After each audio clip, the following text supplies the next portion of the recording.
Assalomu alaykum, hurmatli O'zbekiston Prezidenti Shavkat Miromonovich. Men Xorazm viloyati Hazorasp tumani Shukrona mahallasi Ipakchitor ko'chasining 1-uyda yashovchi Suvanqulov Bobomurod Qodirovich.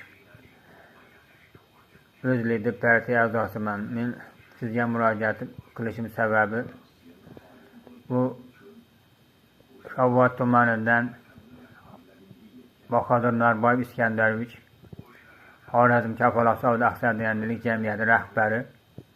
Bu odam o'ta katta mafiya ekan. Bu odam shunday ishlarni qilgan. Mening oilamni, avlodimni va mahallamga kirib kelgan bu to'da yomonligi bilan. Bunga asosan menda dalillar bor. Bu 2018-yilda Chimosh savdosida yutib olgan binomni nomiga o'tkazib bermasdan menga har xil tuhmatlar qilib, fitna fasodlar uyushtirib kelyapti. Bu yutib olgan binomni nomiga o'tkazib bermasdan 3 ta odamga sotgan.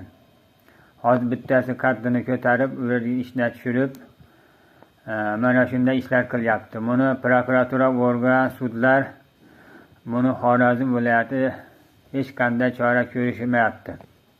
Shuning uchun men sizga murojaat qilishim sababi bu odam qilgan ishlar hujjatlarini hozir ko'rsataman. Mana yutib olgan binomning hujjati.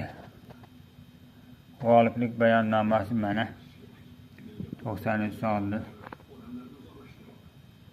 Mana 2018-yil 20-iyul. Mana Xorazm viloyati uyga chiqib ina.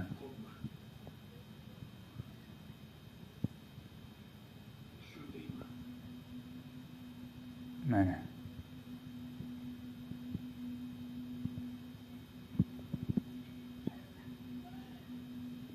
mana ko'ryapsiz, yutib olganman mana shu binoni. Mana shu yerda ana ushbu bayonnomani avvalgi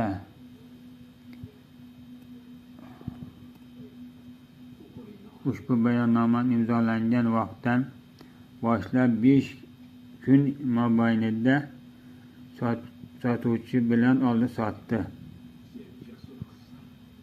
shartnomasini imzolash